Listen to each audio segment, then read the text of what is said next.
이 시간에는 오늘이라는 제목으로 함께 말씀을 나누고자 합니다.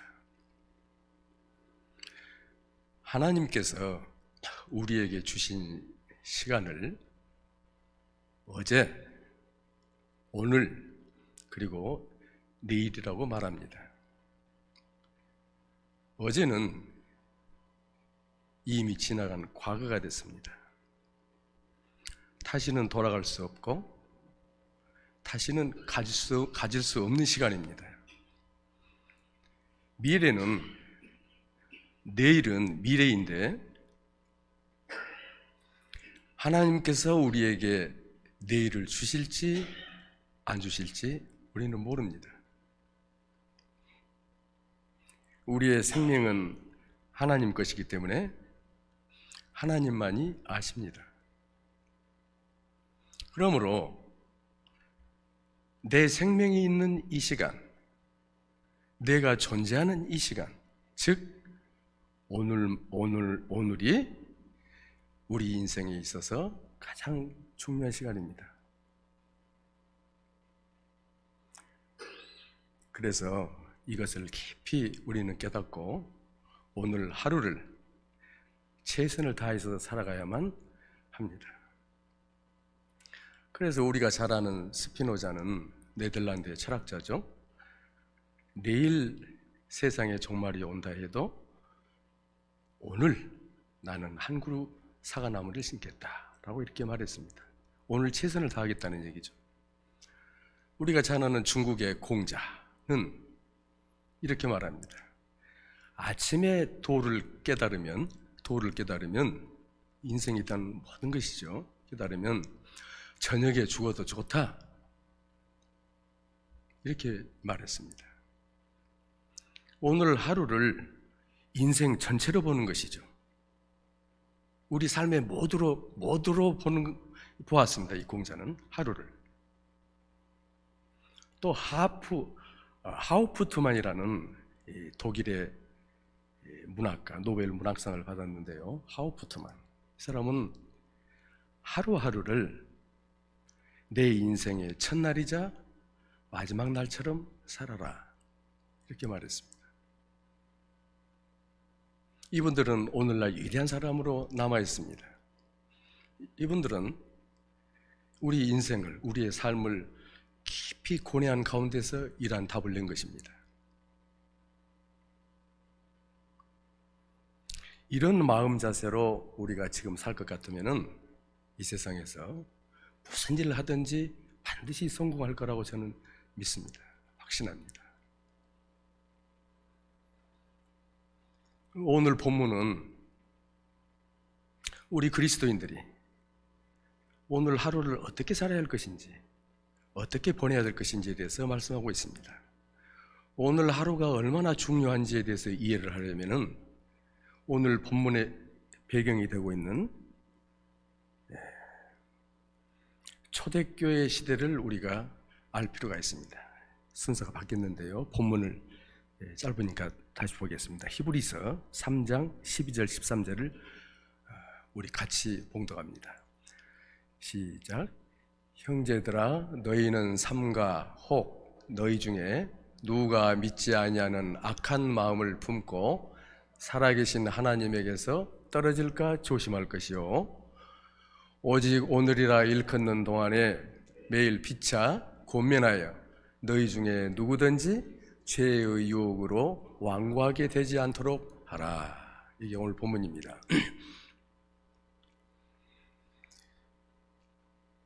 그래서 이 초대교회 시대 예수 그리스도를 믿었던 우리 믿음의 선조들이 이 초대교회 시대에 얼마나 참혹하게 살았는지, 또 그것을 극복하고 기독교를 오늘날 세계적인 종교로 만들었는지 알아야 합니다. 기독교의 역사는 예수님 탄생부터 시작합니다. 예수님 탄생으로부터 약 500년, 암기하기 쉽게, 이해하기 쉽게 약 500년으로 잘라서 초대교회 시대라고 이렇게 이야기합니다. 보다 정확히 말하면은 476년에 서로마 제국이 게르만족에 의해서 멸망당한 때까지를 초대교회 시대라고 말합니다. 이게 초대교회 시대 중간에 330년인데 이 330년에 콘스탄티누스라고 하는 황제가, 이분이 로마의 영토가 커지고 확장되고 나라가 혼란스러우니까 로마 제국의 수도를 로마시에서 저쪽 동쪽, 오늘날의 터키 그쪽이 그때는 비잔티움이라고 불렀습니다. 비잔티움으로 수도를 천도합니다. 옮긴다는 말을 천도라고 그러죠. 이때가 330년인데 이때를 기점으로 해서 시작으로 해서 로마가 동서로 이렇게 나누어집니다. 그러면서 395년에 가서는 분열이 됩니다. 완전히 다른 정치 형태를 취합니다. 동로마는 동로마대로, 서로마는 서로마대로, 마치 우리나라의 남북으로 나눠진 것처럼 그렇게 되어버렸습니다. 그래서 서양사나 기독교 역사에 서로마, 동로마 이렇게 기록을 하고 있는 것입니다. 이 330년 이전에는 로마가 하나였죠. 로마 제국 하나였었죠. 동로마, 서로마로 이렇게 분열되기 전에는. 이때 분열되기 이전에 우리 기독교가 로마 정부로부터 심한 박해를 받았습니다. 64년에서 313년까지 약 250년. 이게 그러니까 초대교회 시대 전체의 거의 반을 박해를 받고 살았어요. 우리 그리스도인들이. 313년을 왜 끊었냐면은 이 콘스탄티누스 황제가 수도를 비잔티움으로 옮기기 전에 모든 종교의 자유를 선포했습니다. 그래서 313년에 박해가 종식된 겁니다. 10명의 황제로부터, 10명의 로마 황제로부터 박해를 받았다 해서 기독교 역사는 로마의 10대 기독교 박해, 이렇게 기록을 하고 있습니다. 로마의 10대 기독교 박해. 박해를 받은 이유는 크게 세 가지로 말하는데, 로마 황제의 이 동상에 절을 하지 않는다는 거예요. 그리고 로마가 섬기는 신들을 숭배하지 않는다는 거예요. 그리고 이교도들, 다른 신을 섬기는 이교도들, 이단들이죠. 그들하고 어울리지 않는다는 것이에요. 이게 이유입니다. 박해의 이유. 이거는 로마 제국을 하나로 통합하는데 불충이요 반역이라는 것입니다. 걸림돌이 된다는 것입니다. 그래서 기독교를 불법 종교로 규정합니다. 유대교는 그 로마의 법을 그대로 잘 따라서 로마의 허가를 받았습니다. 그러나 기독교는 불법 종교로 규정된 겁니다. 요즘 말로 말하면 왕따를 받은 것입니다.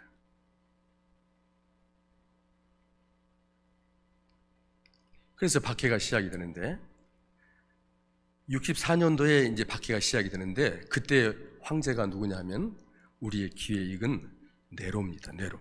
폭군 네로라고 그렇게 별명을 붙입니다. 64년 7월 18일 로마시에, 로마 제국의 수도인 로마시에 대화재가 발생합니다. 6일 동안. 대화재죠.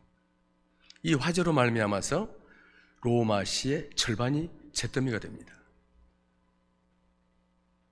원로원에서 이 화재 사건을 조사하는데, 원로원은 오늘날의 입법기관인 국회나 마찬가지입니다. 조사하는데 그 방화범이 다른 사람이 아닌 황제 네로라는 것이 밝혀졌습니다. 네로는 이 구도시, 구로마를 없애버리고 거기에다 새로운 멋있는 찬란한 도성을 짓기를 원했습니다. 그리고 거기에다가 자기의 황금 저택을 짓고자 했습니다. 그래서 불을 지른 겁니다.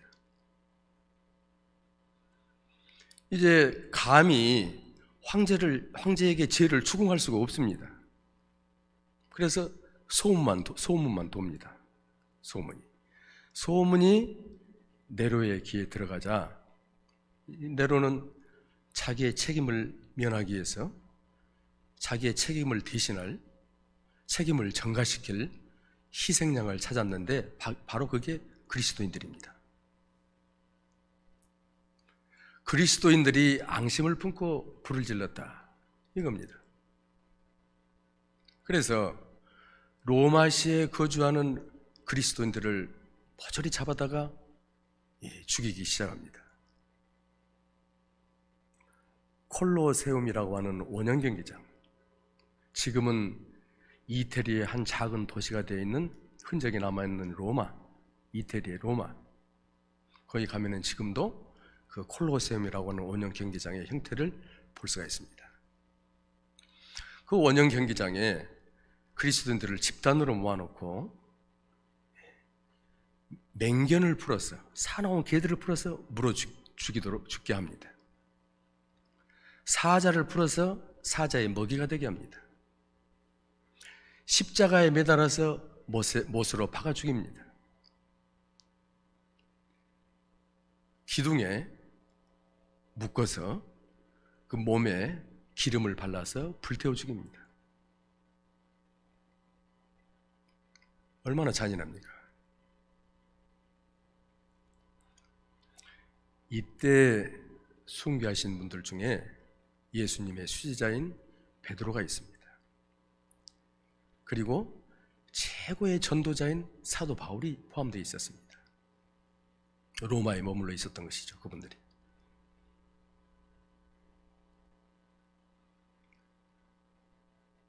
그리스도인들은 그동안 사도들로부터 가르침을 받아왔습니다.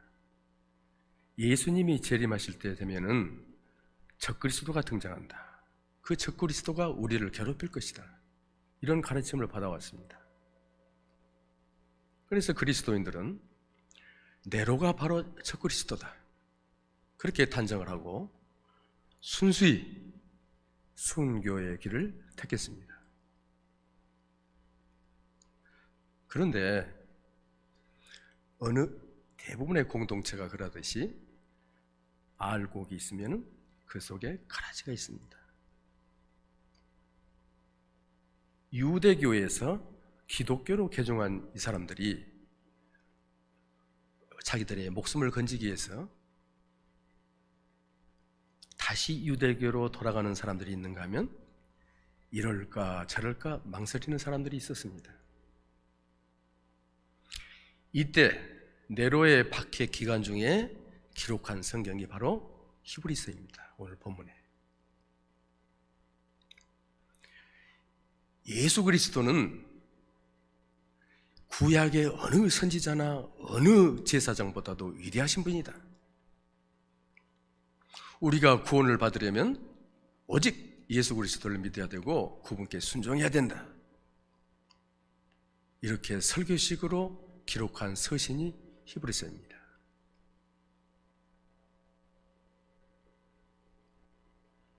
이러한 박해가 64년도에부터 시작해서 무려 250년 동안이나 지속되었습니다. 말이 250년이지 두세기하고도 반세기입니다. 우리 믿음의 선조들이 얼마나 고통스러운 세상을 살았습니까? 우리의 신앙생활은 너무나 편하죠, 지금.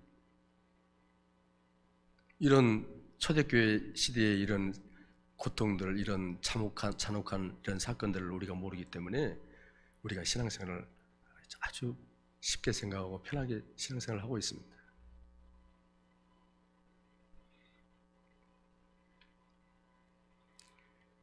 우리 믿음의 선조, 이분들에게는 내일의 삶을 기대할 수가 없었습니다. 오직 살아있는 오늘만이 그분들에게 주어진 시간이었습니다. 이분들이 무슨 생각을 하면서 오늘 하루를 보냈을까요?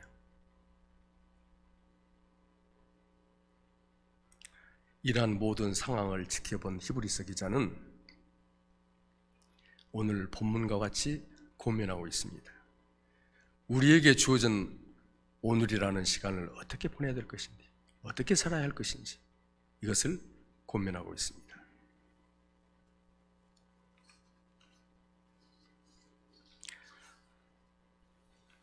첫째로 하나님에게서 떨어질까 조심하라. 이렇게 첫 번째로 고민합니다. 본문 12절을 다시 봅니다. 형제들아, 너희는 삼가 혹 너희 중에 누가 믿지 아니하는 악한 마음을 품고 살아계신 하나님에게서 떨어질까 조심할 것이요. 하나님에게서 떨어질까 조심하라는 말은 내 생명을 유지하기 위해서, 세상적인 자기 유익을 위해서 내 스스로 주님의 손을 놓아버리는 것입니다. 이것을 우리는 배교 또는 배도라고 말합니다. 자기 종교를 버리는 것, 진리를 버리는 것입니다. 아주 중요한 낱말입니다. 배교, 배도.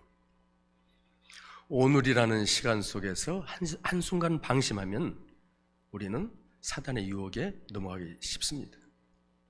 지금까지 쌓아 올린 신앙의 모든 공적을 한순간에 무너뜨리는 그러한 어리석음을 우리는 범해서는 안 될 것입니다.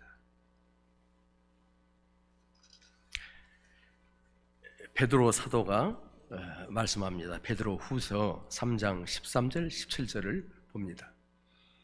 우리는 그의 약속대로, 이거는 구약에서 하나님께서 하신 말씀입니다. 그의 약속대로 의가 있는 곳인 새 하늘과 새 땅을 바라보도다.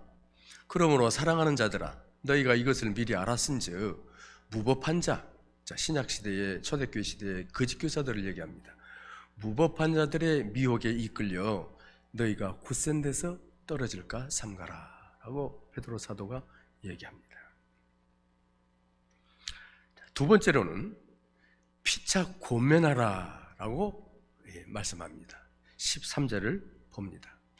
오직 오늘이라 일컫는 동안에 매일 피차 권면하여, 이렇게 13절 전반부에 권면하라고 되어 있고 후반부에는 너희 중에 누구든지 죄의 유혹으로 완고하게 되지 않도록 하라 라고 이렇게 말씀합니다.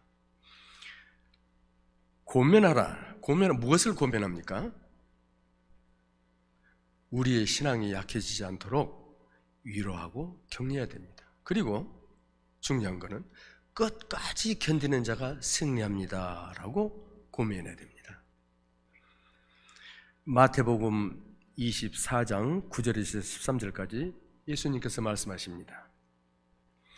그때 사람들이 너희를 환난에 넘겨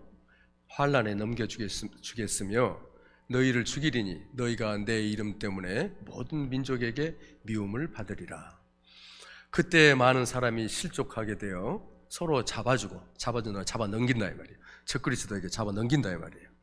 서로 미워하겠으며 거짓 선지자가 많이 일어나 많은 사람을 미혹하겠으며 불법이 성함으로 많은 사람의 사랑이 식어지리라. 그러나 끝까지 견디는 자는 구원을 얻으리라. 주님의 말씀입니다.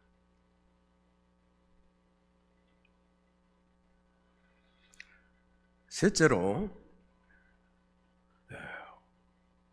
완고하게 됨을 면하라. 완고하게 되지 않도록 하라. 우리의 마음이 완고하게 되지 않도록 하라. 아까 조금 전에 13절 후반부에 그 완고하게 되지 않도록 하라고 그랬습니다. 죄의 유혹으로.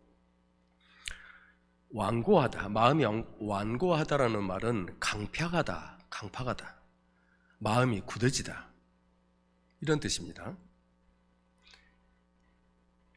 우리가 사람이 죄에 빠지게 되면은 영적으로 감격과 감동이 없습니다. 그리고 어떠한 은혜에도 반응하지 않는 메마른 영혼의 상태가 됩니다.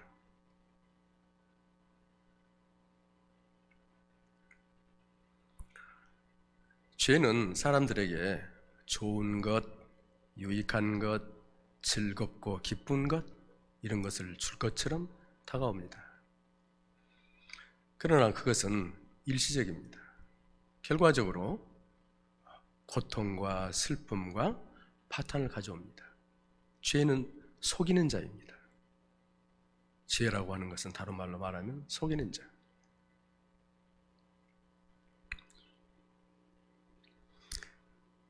우리가 마음이 완고해지지 않기 위해서는 바로 오늘, 다음으로 미루지 않고 바로 오늘 반성하고 회개하는 삶을 살아야 합니다. 그러할 때 마음이 온유해지고 믿음이 다시 회복되고 순종하게 됩니다.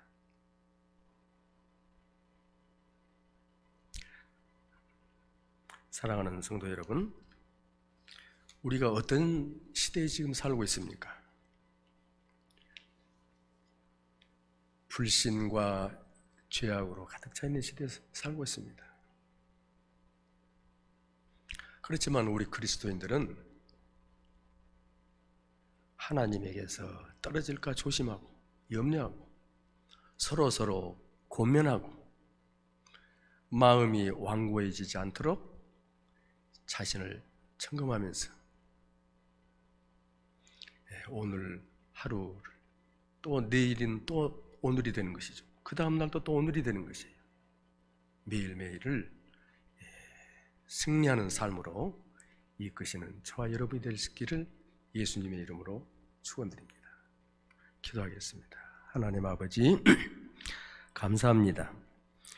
히브리서 기자는 우리의 신앙생활을 내일로 미루지 말고 오늘 최선을 다하라고 고면합니다.